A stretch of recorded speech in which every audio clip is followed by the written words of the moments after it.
Hello everyone, I'm Dipanjan. I'm originally from Kolkata. I did my bachelor's in electrical and electronics engineering. I am a 2020 graduate. I'd like to highlight this fact that I graduated in this year amongst everything. Okay. And currently, I'm working as a software developer for a startup based in Bangalore. And yeah, I gave my GRE in August 2020 and I got a 320 out of 340. Hello everyone, I'm Sannihith Reddy. I'm from Hyderabad. I'm a fourth year engineering student in Manipal Institute of Technology, and I took my GRE exam in June and I got a score of 327. Hey everyone, I'm Damak. I'm from Panipat, Haryana, and I'm also a 2020 graduate. I graduated from NSIT Delhi, and now I'm an engineer in Microsoft. What was the scores you were getting when you started your preparation, and how long did you prepare? And in a typical day, what was your preparation like? So you can get started in a random manner. Yeah, my score during the first full length test which I got back was 314.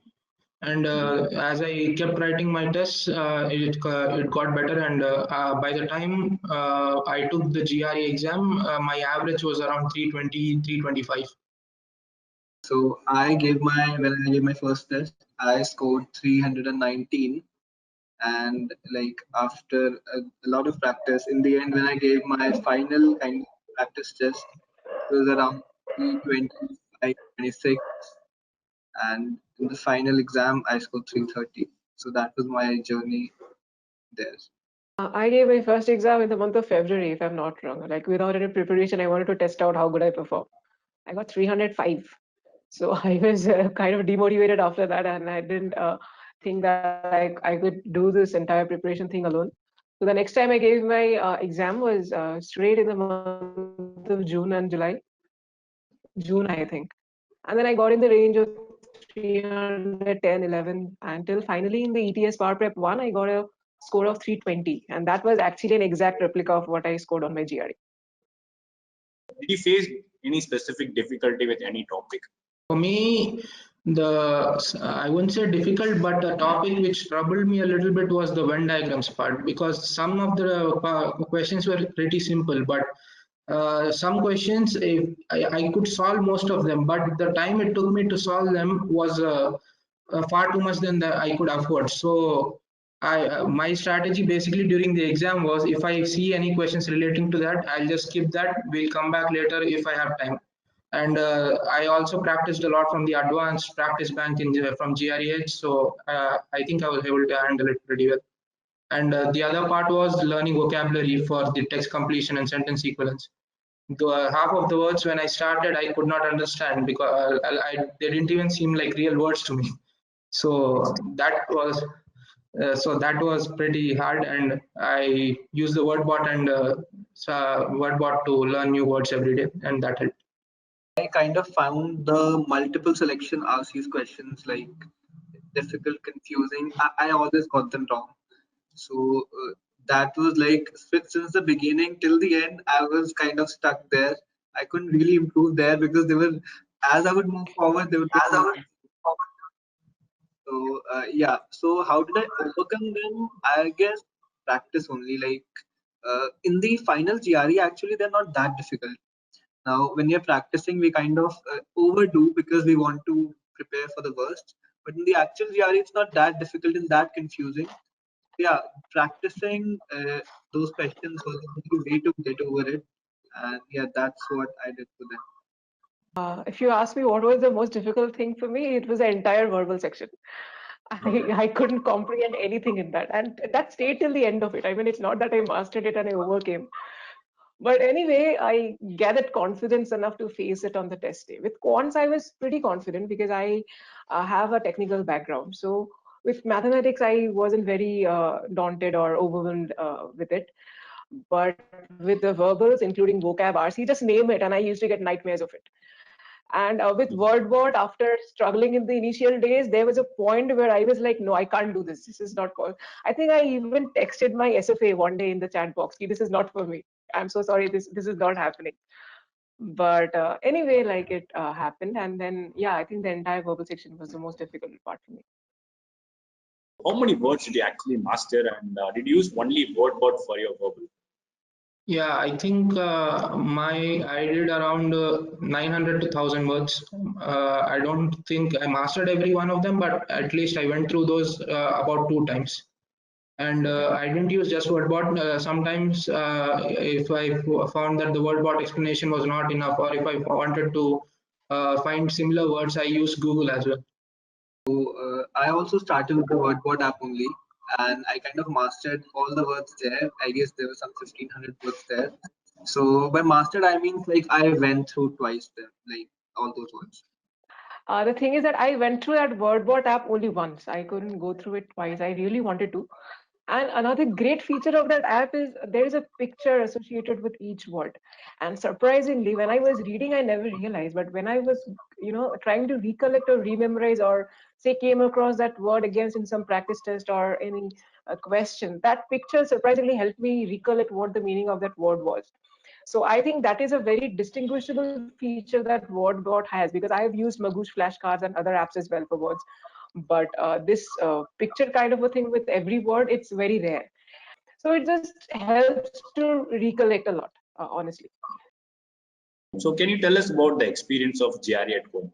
So like at home is pretty chill. Like it was the best decision I guess I have taken, because like you're at your home and you just need not go somewhere and give a test. It's just in your home. You've been practicing there, so it really helps. Like on that table, I have practiced for the entire 2 months, and that same table, same chair, I'll be giving my GRE test. So that felt home, like home.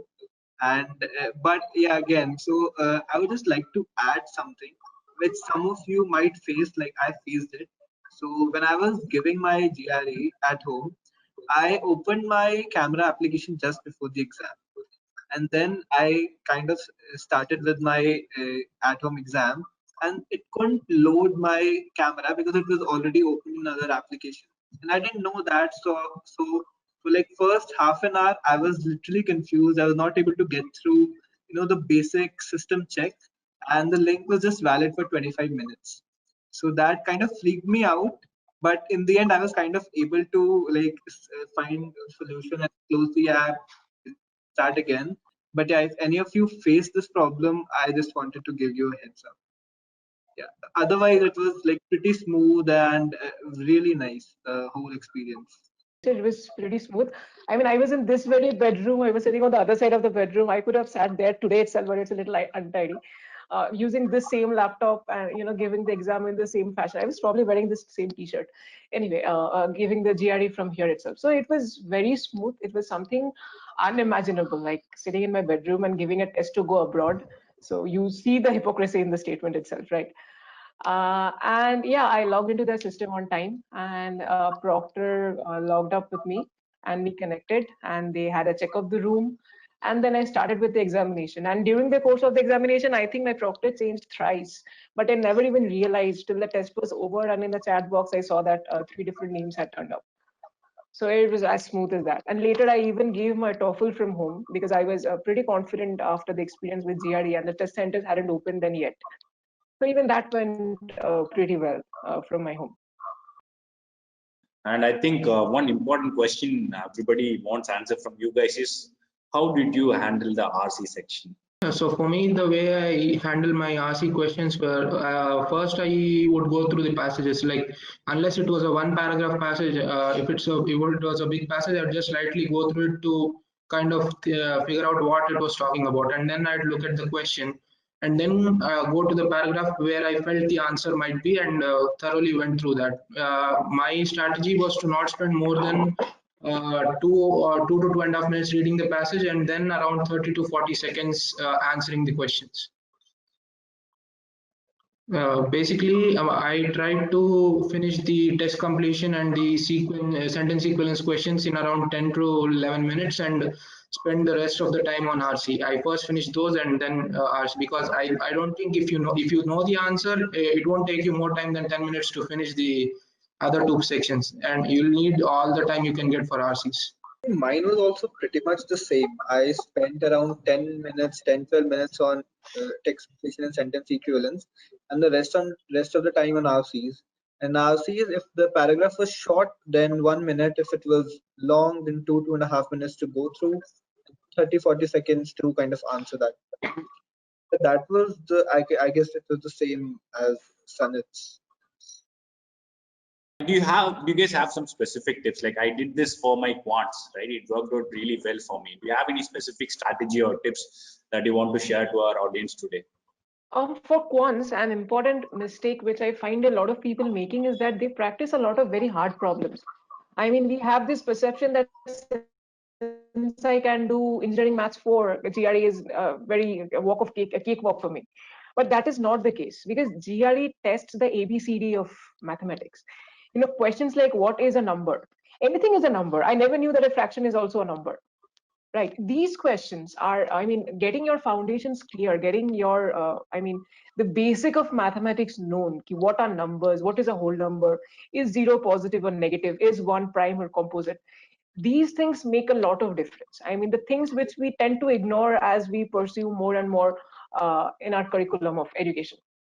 So that is one suggestion. You don't think since you are practicing very hard problems, you would do great in GRE. No, for doing great in GRE, you need to do GRE type problems. That is very important. You need to stick to the syllabus and practice what the GRE asks you to practice, not beyond that. Going beyond that would not really be of any help, according to me. So that is my main tips to anyone aspiring for quants. Yeah, adding on to what Dipanjan said, I think GRE Quant is more about the breadth rather than the depth. They won't test you too far, and you won't need to know very complex concepts. But you need to be able to solve the questions quickly enough and know the simple concepts of all the topics which the GRE will ask. You won't need to put too much time into going, for example, the permutation and combination questions. You won't need to go to the engineering level, like the probability of this is that and all that nonsense. You'll just need to know the simple formulas, and you need to be able to apply them quickly to get the answer in around 40 to 50 seconds, not more than that. How to avoid silly mistakes in quant? I would say while practicing quants, in the beginning, do not focus on time. Take your time, but get the answers right. It happens that from the beginning, we have it in mind that in GRE, I need to do 20 questions in 35 minutes. So I need to just be very fast and it will turn out. No, it doesn't work like that. First, you need to focus on getting the questions right, getting your concepts cleared, getting your questions right. In many questions, we do not consider certain options. Like, what if the number being asked for is 0? What if the number being asked for is negative? What if the number being asked for is a fraction? These aspects, these will come into picture only if we are devoting a lot of time into thinking about that question. A question which might seem very simple at first might have a lot of in-depth analysis inside it. Right. Once you have mastered the concepts of a question, you're getting that maybe I'm taking 10 minutes to get one question right, but I'm getting it right at the end of it. After that comes into picture the aspect of time. Like first get the questions right and then start focusing on speeding it up. It will come automatically. You know, your brain will start functioning in that way. You need to consider these options for this question. You need to look into this question in this perspective. And so yeah, it's a pretty cumulative process which happens by itself. For me, in the beginning I made a lot of stupid mistakes in the quant question. Like half the time I didn't read the question itself. Like if it was a fraction, and I got 5 by 18, I just used to put 5 by 18, but the answer they wanted was 13 by 18. Like I first read the question completely. Do they want what you calculated, or do they want the complement of that, or do they want you to do something else with the answer? Like half the time I didn't read the question itself, and because I wanted to complete the questions quickly, I used to calculate. Okay, answer. Do I see it in the options? Yes, done. Next question. Half the time I made mistakes like that, so I slowed down a little bit, tried to read the question completely, and then tried to apply the concepts. And sometimes guesswork also works. Like you can sometimes the questions will be obvious. You don't need to spend too much time on it. I did a lot of silly mistakes in the beginning, and it did really hurt my ego if it was in the quant section, because Okay. I couldn't take it was a silly mistake. I've been through a lot in the childhood, so yeah, that hurts. But again, it happens. And what my strategy was to kind of, I'm really a notes person and a bookmark person. So If I would find anything that was kind of something that I could repeat, this mistake that I could repeat, I would note it down on a piece of paper. So I told you about the binder that I had for my words. I had a similar binder for for the concepts, and in that I would write down all my mistakes, which I tend to just repeat. It's like, rounding off and not reading the question properly. So these were some of the things that I would write down, and then I would, in the last 7 days, I would just go through them again and again. Daily, I would go through them again and again, so that when I'm finally giving the test and I'm reading the question, this thing would come into my mind that I need to read the question carefully. So, Okay. writing those mistakes down, bookmarking those questions which you think you need to kind of revise, not because of concepts maybe, but because these questions have some language that could confuse you. I need to pay attention to that in the final exam. So you need to kind of revise them a week before. So you're bookmarking those questions, writing down those mistakes on a piece of paper as you're practicing. It helps a lot. How was this experience of preparing your GRE online? I am an engineer and I've been studying online for the past 4 years, and that's how I study. So yeah, Okay. I love studying online. But other than that, I was just like, studying online gives you the liberty to study anytime, anywhere. Like, Hmm. I so if you I have to go somewhere study, so there's a fixed time that I'll have to go there, I'll have to study. But when you're studying online, first you need not go there, so traveling sucks, and yeah, you need not go there. Secondly, you could study at your home, sitting on your bed, anytime, even at like 2 a.m. at night. Yeah, for me personally, I started preparing for my GRE during my sixth semester. So obviously, I had classes during the morning from around 8 to 4 or more during my full days, and other half days. See, half of the time I had these assignments and projects and all kinds of stuff. So it did not make sense to me to have a fixed place and time where I had to go for my GRE.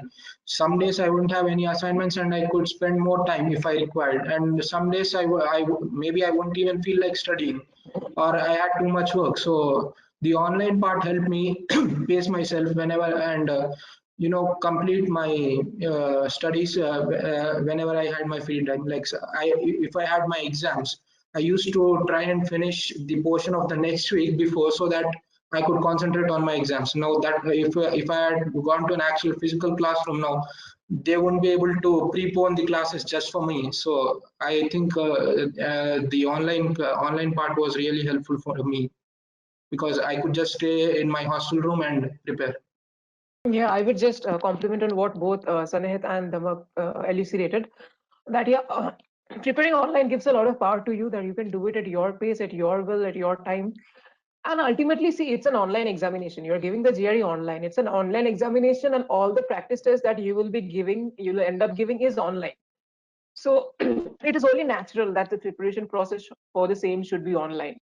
And exerting yourself and going to a physical class just for the sake of an exam like GRE, it's a lot of effort. I don't think it's necessary. Many people might contradict with me. It is true that some people might favor sitting in a physical environment and studying. In those cases, it is different. But for me as a person, I would definitely choose preparing online over attending a physical class.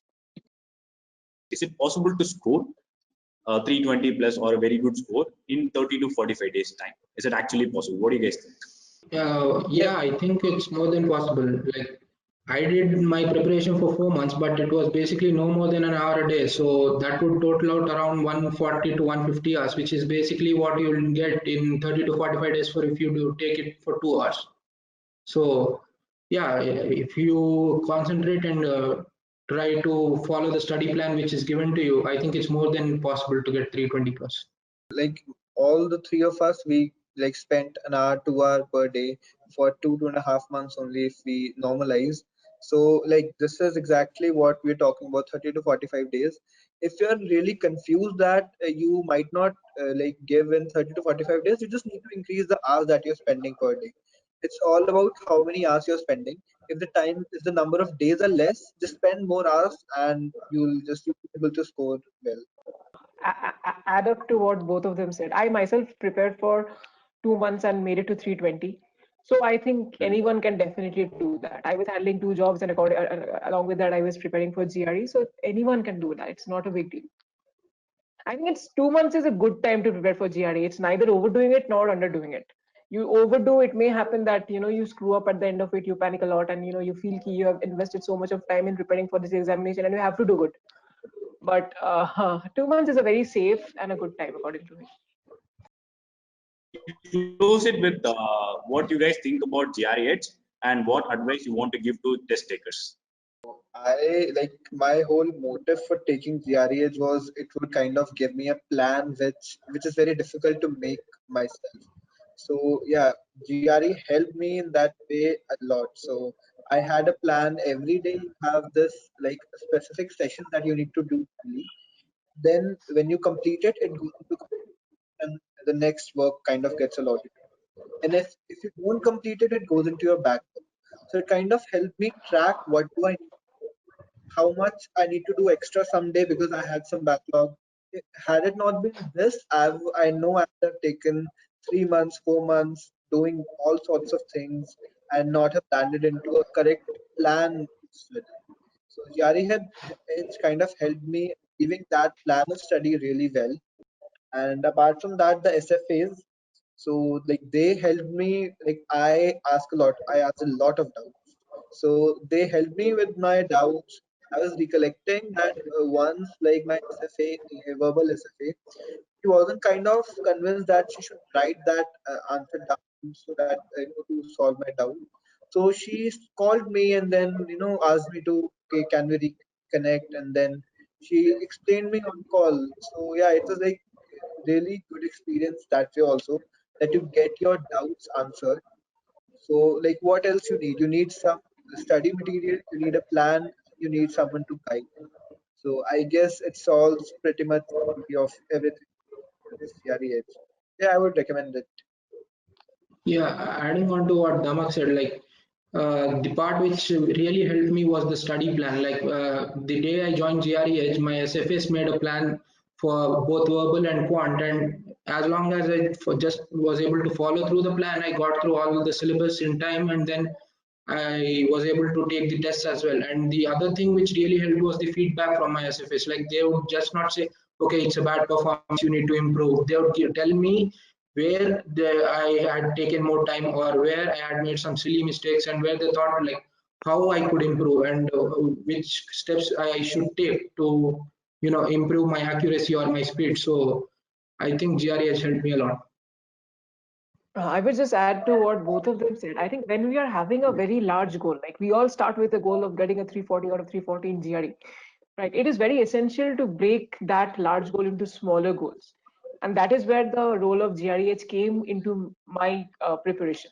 It helped me to set targets of 1 day each. I knew today I have to just do this. Tomorrow I just have to do this and I'm done. Right. I did not feel throughout the 2 months ki my main purpose was to score a 340 or a 330 in my GRE. My purpose was ki, okay, aaj I'm doing algebra of mathematics. That's it. So this is very essential because this really helps to keep your mind calm. And at the same time, without your actual knowledge, you are progressing to prepare yourself for the examination as well. So the plan which they made for me, which GREH made for me, depending on my situation, which I explained to them, see, this is my daily routine, and this is the amount of time that I can invest. That was very helpful. I mean, that really helped me to stay focused at it. And in that the GRE the platform where we take the GRE coaching, there is this thing, if you miss out on 1 day's target, the thing turns red, and it kind of gives you a lot of guilt feeling. Okay, I should have done this. Oh my God, what did I do? How will I do my GRE now? Okay, this feeling used to come in, and it kind of helped me to keep motivated. I mean, I'm not a self-motivated person at all. I didn't understand words, I gave up. So I'm that kind of a person. So this is where GRE has helped me to stay motivated throughout the while. By giving me guilt trips when I missed out on something, by reminding me, okay, I didn't study yesterday, and you should be sued for this. So yeah, this is how it really helped me. I would definitely recommend such a planned aspect to whoever is looking forward to it. What do you guys wish to say about students who are about to take their GRE in the next few weeks? What message you want to give to them? I just wanted to add on the things that I kind of focused on the last like 10, 15 days. So the key is of practicing and then keeping that notes and bookmarks with you to kind of revise the last 10 days. So I guess that, because if I had committed a mistake, suppose 2 months ago, I won't remember it on the day of my exam. So like if you have time and if you've like, okay, maybe half of your preparation is done, but for the latter half, you can still use the strategy to kind of bookmark important questions, write down your mistakes, make notes, important words which you feel that you should know. And in the end, like the exam temperament is all that matters.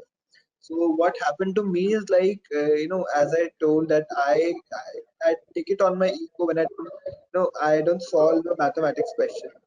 So I was aiming for a perfect score in and in one of my exams, like in the so I had my non-mark section quant only. So in the other two, I kind of had time to revise all the questions as well. But in that one test, I was not able to revise and lost. Like I couldn't even solve the questions. So that happening in the middle of the exam, that too in quant, kind of like should be there. But again, whatever happens in one part of the exam, you should not take it to the other part. That 2 3 minutes that you have in between, that is where you calm yourself and then you focus on the next exam.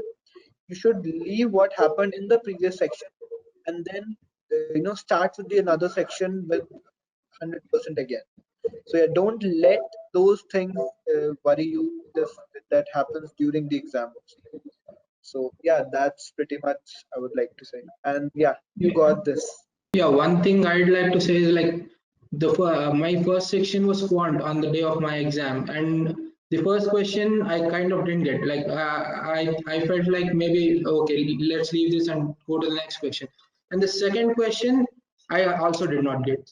Like I saw the question and I felt like okay, this will take a lot of time. But I'm an engineering student, so like Damak said, my ego, I felt like okay, I have to solve this question, and I sat down and wasted around 3 to 4 minutes on the first part. And I think that's where you the rest of you guys, if you don't get the question, please move on. Don't waste more time than around a minute or a minute and a half, because I wasted around 3 to 4 minutes on those two questions. I didn't, and in the end, I didn't solve those two.